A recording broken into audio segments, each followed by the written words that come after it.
Hello. I like your scarf. Thank you. Okay. For anyone who's nervous, I just want to say, I've been sitting there being like, I feel so much kindness to whoever's up here.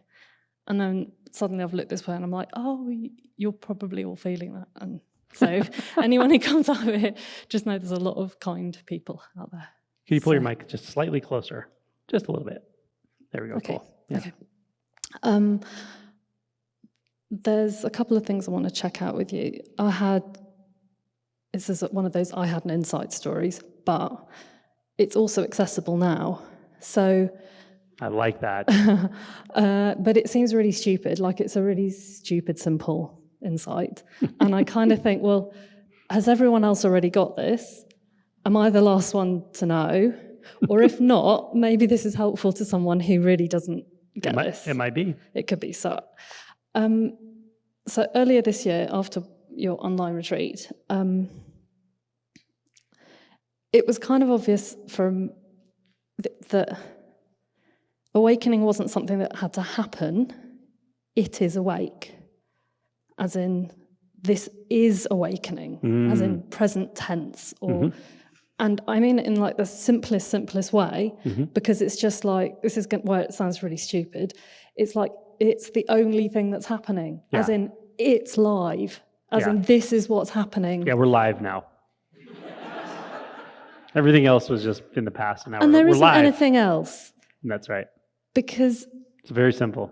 And I'm just like, you've got to be kidding me. Right? But that's not awakening. I mean, it is awakening. I mean, it's not my awakening. No, of course not. It's awake. Like it is. Everything is awake, as in it's the nature of... But is that apart from you somehow? No, because this is not. happening as one awake thing. I mean... But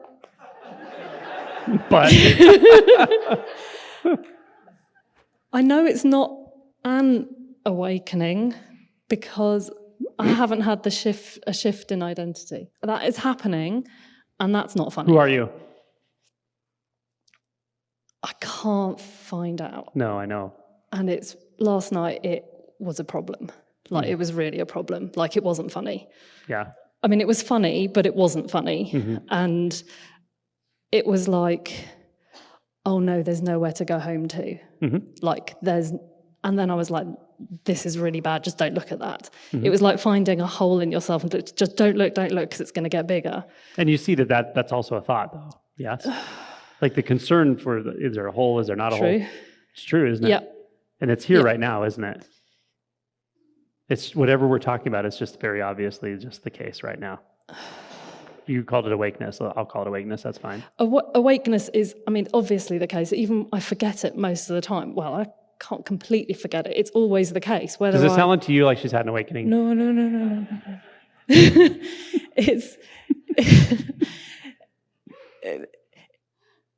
I've definitely been happier since, and a lot of stuff makes sense, and a lot of the kind of like, I've got to find things, like such a relief, because it's just like even forgetting it is awake, even delusion is awake. That's right.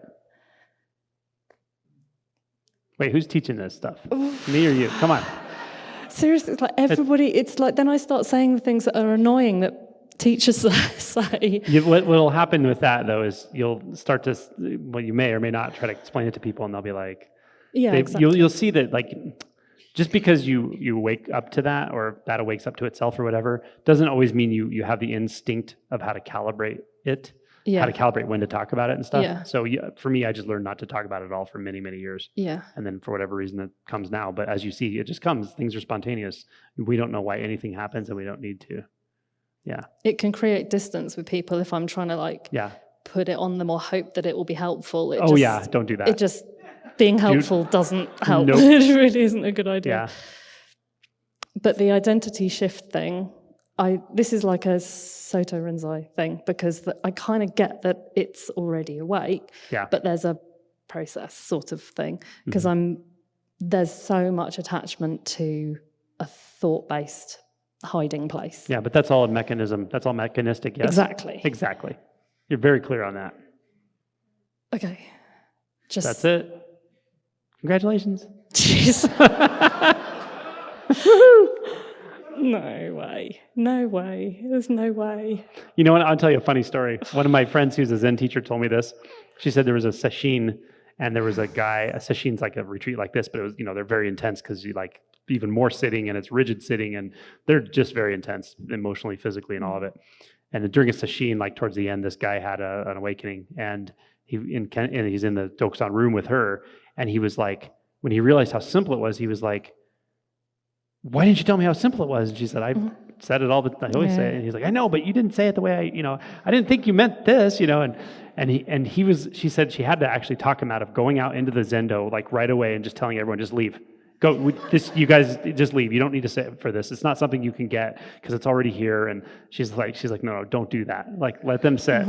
It's that simple. Okay. It's that stupidly simple, right? It's really that stupidly simple.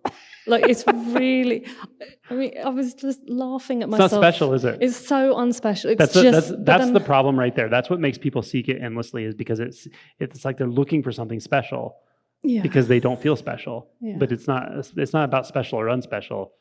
It's more about seeing that there's a total seamlessness to awakeness that is undeniable, uncaused, couldn't not be the case, regardless of whether a thought distracts or not. It doesn't even matter. And the key is, as you said, very, very, very truly, the key in the way I talk about this is the identity. It's an identity matter. Yes. And it's very obvious that there's something about your identity that has definitely shifted. That's why you were trying to look for yourself last night. Yeah. Okay. And you don't need to worry about that anymore, actually. You don't need to try to find yourself or ask who am I, because it doesn't make any sense anymore. It will be a thought to you. So you just let this awakeness, this is the teacher. The awakeness itself, even though it feels like nothing in particular, because it is nothing in particular, it has no particular quality. Yep. And it's just shining forth everywhere. That is the attunement from now on forever. That will just carry itself. It will do everything it needs to do. It will take care of everything. And it will change things about the way you experience everything. Okay. Sometimes it'll go fast, sometimes it'll go slow, but that's all. You just attune to that. Just let it carry itself deeper and deeper. Let it shine itself more brightly, and just get out of its way. Okay. So that's it. Surprising, isn't it? It's really not what I was looking for, expecting. I know this is how what many times have says. you heard me say, like, whatever you think it is, it's not going to be that. Yeah. Right. And I just want to say to everyone, no, it's really obvious. And then it's back to saying that the same thing, and people feel like, yeah, but I can't. And I'm like, even you saying that is it. Yeah, I know. Okay. I do trust it, like completely. Even when it gets horrible and weird, I trust it. I love it. I'm so happy for you. Thank you. It's so beautiful, isn't it? It is. Even though it's not special, it's kind of magic. It's not special. It's beautiful in its ineffability, in that it's so subtle, in a way. That it could even be. It's kind of miraculous. It is miraculous. And then I forget it, and then I remember, and then I forget it, and okay. Isn't that beautiful, though? It's just like shining. Yeah. So perfect. Yes. Thank you. Okay. Thank you Hug. very much. Yeah, thank you.